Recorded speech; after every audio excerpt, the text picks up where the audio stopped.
So you mentioned that regulators are kind of not adapting fast enough, or they're not helping in making this mainstream.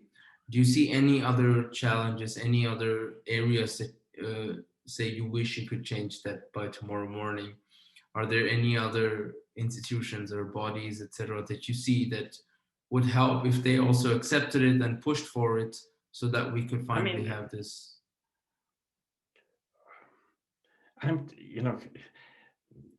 But that sounds so negative. I mean, I'm just baffled why people don't embrace more radical ideas. Because, I mean, it's clear that the challenges which we today have are so enormous that if we take the traditional approaches, it just doesn't work. Like, one thing which literally pains me every day is, wouldn't it be wonderful if we had, just like in the old Egypt, where there was one beautiful library with all the books? Shouldn't we create on the internet, resuscitate the Alexandria Library? And every book written on this world should be freely accessible for anyone to read. Yeah. With every research article. Wouldn't that be marvelous? Yeah, that would be kind of like a Rosetta Stone, or kind of a checkpoint for humanity, and a continuous update of knowledge. And like that, I mean, just if you think of, I mean, the world with all the kind of hardship of people, refugees around the world, I mean, kind of warfare. If you educate, if people have access to information, can read poetry, then, kind of, this is shared. Information is absorbed. People can then do marvelous things. Like, I mean, and in that spirit, isn't it strange that Wikipedia hasn't received the Nobel Prize of Peace?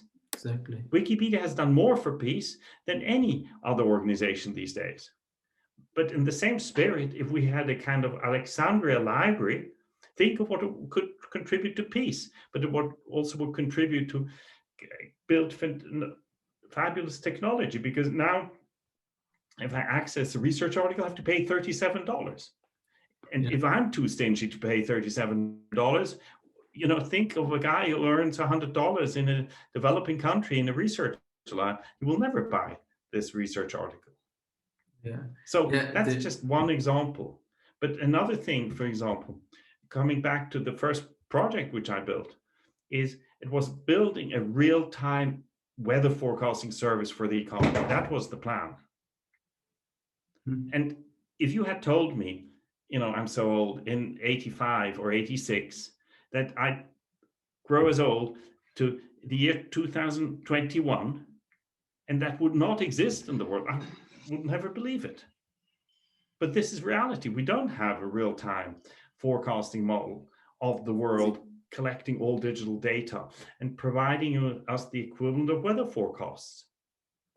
Now, everyone tells me, Richard, this is difficult. But think of how much talent we have in the world, and think of the cost of an economic crisis. So the cost of an economic crisis, like 2008, estimate 7 trillion, 10 trillion. If you allocate 10%, 5%, 3% of that potential cost to building such a system, think of how many great people will come to work. Yeah, it seems, especially now more than ever, that it's a shame and just really a tragedy that we still waste human resources and all kinds of resources when we have the tools to build, like you said, a digital library, not just one that's sitting somewhere, but that could be the pocket and fingertips of every person for free. But the fact that we have it, that we're this close to it, but still don't have it because of some, petty systems or issues, is really tragic.